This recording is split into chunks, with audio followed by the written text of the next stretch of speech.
Hello guys, welcome back to my YouTube channel. പുതിയൊരു വീഡിയോയിലേക്ക് എല്ലാവർക്കും സ്വാഗതം. അപ്പോൾ ഇന്നൊരു ചെറിയൊരു പൊതിച്ചോറ് കഴിക്കാനൊരു മോഹം. എന്നാൽ പിന്നെ ഒരു തട്ടിക്കൂട്ട് പൊതിച്ചോറ് ഉണ്ടാക്കിയാലോ? ഒരുപാട് കറികളൊന്നുമില്ല, നമുക്കുള്ളത് കൊണ്ട് ഓണം പോലെ എന്ന് കുറച്ച് കുറച്ച് കറികൾ നമുക്ക് ഉണ്ടാക്കാം. അപ്പം വായു.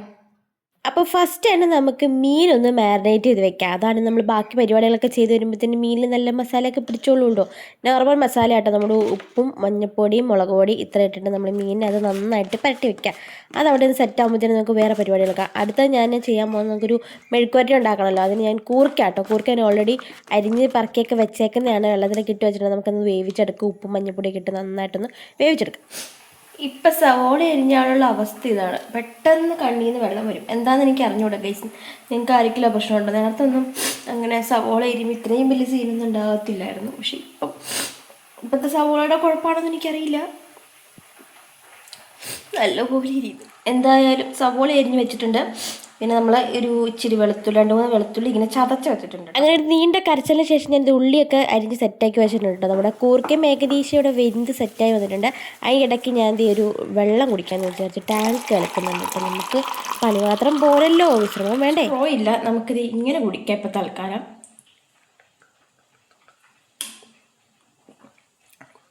അങ്ങനെ നമുക്കിപ്പോൾ കൂർക്ക മെഴുക്കുവരട്ടി വെച്ചാലോ? കൂർക്ക വെന്തിട്ടോ, ഞാനെടുത്ത് മാറ്റി വെച്ചിട്ടുണ്ട്. നല്ല വെള്ളം ഊറ്റി മാറ്റി വെച്ചിട്ടുണ്ട്. വേണമെങ്കിൽ നിങ്ങൾക്ക് വെള്ളം കൂടി ആഡ് ചെയ്യാം. ഞാൻ വെള്ളം ആഡ് ചെയ്യാതെ വെള്ളം ഊറ്റി വെച്ചിട്ടാ.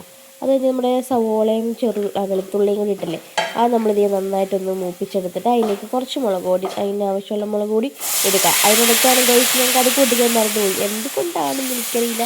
വീഡിയോ എടുത്താൽ ഇതാണ് അവസ്ഥ, മറന്നുപോകും. എന്നിട്ട് ഞാൻ ഓർത്ത് വേണ്ട, നമ്മൾ തട്ടിക്കൂട്ടി ഉണ്ടാക്കുമല്ലേ, പെട്ടെന്ന് കാര്യം കഴിയാമെന്ന് ഓർത്ത് ഞാൻ ഒന്ന് ജസ്റ്റ് ഒന്ന് മൂടി വെച്ചിട്ട് നല്ലൊന്ന് മൂപ്പിച്ചെടുത്തിട്ടുണ്ട് കേട്ടോ.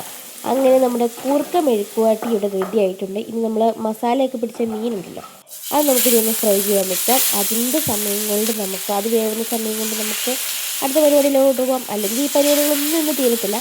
അതുകൊണ്ട് ഞാൻ അത് മീൻ വറക്കാൻ വേണ്ടി വെച്ചിട്ട്, നമ്മൾ ചമ്മന്തി വേണമല്ലോ, അതാണല്ലോ മീൻ. നമുക്ക് ചമ്മന്തി ഇല്ലാതെ എന്ത് പൊതിച്ചോറല്ലേ. അങ്ങനെ ഞാൻ കുറച്ച് തേങ്ങയും പിന്നെ നമ്മുടെ ചെറിയുള്ളിയും പിന്നെ കുറച്ച് മുളക് പൊടിയും ഉപ്പും കൂടി ഇട്ടിട്ട് നമ്മൾ നല്ലൊരു തേങ്ങാ ചമ്മന്തി കൂടി അരച്ചെടുത്തു. അതിനിടയ്ക്ക് നമ്മുടെ മീനൊന്ന് ജസ്റ്റ് ഒന്ന് മറിച്ചിടാം കേട്ടോ, അല്ലെങ്കിൽ അത് കരിഞ്ഞു പോകും. കരിഞ്ഞു പോയെന്ന് തോന്നുന്നു, പക്ഷെ ചെറുതായിട്ടൊന്ന് കരിഞ്ഞു പോയി. കാരണം ഞാൻ ഒറ്റ ആളിലുള്ളൂ, ഇതെല്ലാം കൂടി മാനേജ് ചെയ്യണ്ടേ. അപ്പം ഞാൻ ചെറുതായിട്ടൊന്ന് കരിഞ്ഞു പോയി. പിന്നെ സാരമില്ല, നമുക്ക് കഴിക്കാനല്ലേ. അങ്ങനെ മീൻ വറുത്ത് കഴിഞ്ഞിട്ട് നമ്മുടെ മുട്ട പൊരിച്ചതിലേക്ക് പോവാം. ഉള്ളിയൊക്കെ ഞാൻ ഓൾറെഡി അരിഞ്ഞു വെച്ചായിരുന്നു കേട്ടോ. ഉള്ളിയും മുളകൊക്കെ ഞാൻ നേരത്തെ അരിഞ്ഞു വെച്ചു. പിന്നെ 2 മുട്ട ഞാൻ എടുത്തിട്ടുണ്ട്. അതിലേക്ക് ഞാൻ കുറച്ച് ഉപ്പും അതുപോലെ തന്നെ നമ്മുടെ കുറച്ച് തേങ്ങയും കൂടി ഇടാം. അപ്പം നല്ല ടേസ്റ്റാണ്. ഈ തേങ്ങയിട്ട് മുട്ട പൊരിക്കാൻ നിങ്ങൾക്ക് ഇഷ്ടമാണ്, എനിക്ക് ഭയങ്കര ഇഷ്ടമാണ് കേട്ടോ. എപ്പോഴും അങ്ങനെയല്ല, എന്നാലും തേങ്ങയിട്ട് മുട്ട പൊരിക്കുവാണെങ്കിൽ കുറച്ച് ക്വാണ്ടിറ്റിയും കൂടും. പിന്നെ നമുക്കൊരു ബ്രേക്ക്ഫാസ്റ്റൊക്കെ ആയിട്ട് വേണമെങ്കിൽ കഴിക്കാം. കാരണം നല്ല ഫില്ലിംഗ് ആയിരിക്കും കേട്ടോ ചില സമയങ്ങളിൽ. ഞാൻ ചില സമയത്ത് ഇങ്ങനെ കഴിക്കാറുണ്ട്. അത് നമ്മുടെ മുട്ട നമ്മൾ പൊരിച്ചങ്ങനെ എടുത്തിട്ടുണ്ട്. അങ്ങനെ ഏകദേശം നമ്മുടെ കുക്കിംഗ് പരിപാടികളൊക്കെ കഴിഞ്ഞു. ഇനി നമ്മുടെ ഇല ഒന്ന് വാട്ടി വെക്കട്ടെ. ഇല ഇങ്ങനെ വാട്ടിയെടുത്താലല്ലേ അതിൻ്റെ ഒരു ടേസ്റ്റ്, നമുക്കും ടേസ്റ്റും ഒരു മണം ഉണ്ടല്ലോ, അതൊക്കെ കിട്ടുള്ളൂ. അങ്ങനെ ഇലയൊക്കെ വാട്ടിയെടുത്ത് ഞാൻ പൊതി കെട്ടാൻ തുടങ്ങി കേട്ടോ. നമുക്ക് ആവശ്യത്തിന് ചോറ് ഇട്ടാൽ മതി. ഇത് നെല്ലിക്ക അച്ചാറാണ് കേട്ടോ. നെല്ലിക്ക അച്ചാറിൻ്റെ എനിക്ക് അത്ര ഇഷ്ടമില്ല, എന്നാലും ഞാനൊരു കഷ്ണം വെച്ചിട്ടുണ്ട്. പിന്നെ അതിൻ്റെ ചാറ് ഞാൻ അതിൻ്റെ ചോറിൽ നന്നായിട്ട് ഒഴിച്ചിട്ടുണ്ട്. പിന്നെ നമ്മുടെ ചമ്മന്തി, നമ്മുടെ കൂർക്ക മെഴുക്ക് പുരട്ടി, പിന്നെ മീൻ വറുത്തത്, മുട്ട. അങ്ങനെ നമ്മൾ ഏകദേശം ഇനിയിപ്പം ഒഴിച്ച് കറികളൊന്നും ഞാൻ ഉണ്ടാക്കണം എന്ന് എനിക്ക് തോന്നിയില്ല. നമ്മൾ തട്ടിക്കൂട്ടല്ലേ. ഒഴിച്ച് കറിയില്ല, തോരനുമില്ല. അതിന് വേണ്ടി മെഴുക്കുവരട്ടി, എനിക്ക് തോരനേക്കാളും ഇഷ്ടം മെഴുക്കുവരട്ടിയാണ്. അതുകൊണ്ട് മെഴുക്കുവരട്ടി ഉണ്ടാക്കി. അങ്ങനെ ഞാൻ പൊതിയൊക്കെ 2 പൊതി കെട്ടി വെച്ചിട്ടുണ്ട്. ഒന്ന് അമ്മയ്ക്കും ഒന്ന് എനിക്കും. ഇനി അമ്മ വന്നിട്ട് വേണം ഇത് ഓപ്പൺ ചെയ്യാൻ. അങ്ങനെ അമ്മയൊക്കെ വന്നു, ഞാൻ ഓപ്പണും ചെയ്തു. ഒരു മണിക്കൂറോളം ഞാൻ വെച്ചു കേട്ടോ. പക്ഷേ ഇച്ചിരി കൂടി വെക്കുമായിരുന്നെങ്കിൽ നല്ല ടേസ്റ്റ് ഉണ്ടായേനെ. പക്ഷേ അടിപൊളിയാണ് കേട്ടോ, എനിക്ക് ഇഷ്ടപ്പെട്ടു. അങ്ങനെ നമ്മൾ ഇപ്പോഴേ വായിൽ വെള്ളം വരുന്നു. 2 ദിവസം കഴിഞ്ഞു, എന്നാലും ഇപ്പോഴും വോയിസ് ഓവർ കൊടുക്കുമ്പോൾ ഇപ്പോഴും വായിൽ വെള്ളം വരുന്നു. അപ്പോൾ നമ്മുടെ കൂർക്ക, എനിക്കിങ്ങനെ ഈ വെളുത്തുള്ളി ഇങ്ങനെ എടുക്കുന്ന മീനിലാണെങ്കിലും അതുപോലെ തോരനാണെങ്കിലും എവിടെ ഇട്ട വെളുത്തുള്ളിയാണ് എനിക്ക് ഭയങ്കര ഇഷ്ടമാട്ടോ. പക്ഷെ പച്ചക്ക് കഴിക്കാൻ എനിക്കിഷ്ടമല്ല. ചിലർ പച്ചക്ക് കഴിക്കും, എനിക്കിഷ്ടമല്ല. പക്ഷേ എനിക്ക് വെളുത്തുള്ളി ഇങ്ങനെ കഴിക്കാൻ ഭയങ്കര ഇഷ്ടമാട്ടോ. പിന്നെ ഞാൻ കുറച്ച് തേങ്ങ ചമ്മന്തിയും അതുപോലെ തന്നെ നമ്മുടെ കൂർക്കയും മീൻ വറുത്തതും അതെല്ലാം കൂടി വെച്ചു. പക്ഷേ ആദ്യത്തെ വായിൽ തന്നെ ഞാൻ മുട്ട വെക്കാൻ മറന്നു ഗൈസ്. ഞാൻ രണ്ടാമതെടുത്ത് കഴിക്കുകയായിരുന്നത്. പക്ഷേ മുട്ട ഇങ്ങനെ വെച്ചാലല്ലേ ഒരു ഗുമ്മുള്ളൂ. അങ്ങനെ ഒരു ആഗ്രഹം സബലീകരിച്ചു. നമുക്ക് എന്തിഷ്ടമുണ്ടോ നമുക്ക് കഴിക്കാൻ തോന്നുന്നത് അപ്പം ഉണ്ടാക്കി കഴിക്കണം, അതങ്ങനെയാണല്ലോ.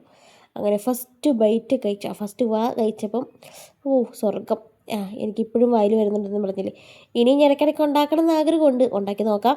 എന്തായാലും കുറച്ച് മെനക്കെടാണ്, എന്നാലും നമുക്ക് നോക്കാം. സ്വാദുള്ള ഫുഡ് കിട്ടുമല്ലോ, അതാണ്. അങ്ങനെ ഒരു പൊതിച്ചോറിൻ്റെ കാര്യം കഴിഞ്ഞിട്ടുണ്ട്. എൻ്റെ വീഡിയോസ് ഇഷ്ടമാണെങ്കിൽ നിങ്ങൾ എന്തായാലും സബ്സ്ക്രൈബ് ചെയ്യാനും ലൈക്ക് ചെയ്യാനും ഷെയർ ചെയ്യാനും മറക്കരുത് കേട്ടോ. അപ്പോൾ പുതിയൊരു വീഡിയോ ആയിട്ട് വീണ്ടും വരാം കേട്ടോ. അപ്പോൾ ഇതിനു മുമ്പ് എൻ്റെ ചാനൽ തന്നെ സബ്സ്ക്രൈബ് ചെയ്യാതെ കാണണമെങ്കിൽ ഒന്ന് സബ്സ്ക്രൈബ് ചെയ്താൽ തൊട്ടടുത്തുള്ള ബെല്ലൈക്കനും കൂടി ഒന്ന് എനേബിൾ ചെയ്തേരെ. എന്നാൽ മാത്രം കേട്ടോ ഞാൻ ഇനി വീഡിയോസ് ഇടുമ്പോൾ നിങ്ങൾക്ക് അതിൻ്റെ നോട്ടിഫിക്കേഷൻസ് വരത്തുള്ളൂ. അപ്പോൾ അടുത്തൊരു വീഡിയോ ആയിട്ട് കാണാം കേട്ടോ. ബായ്. ഞാൻ ഈ ഫുഡ് കഴിച്ച് തീർക്കട്ടെ.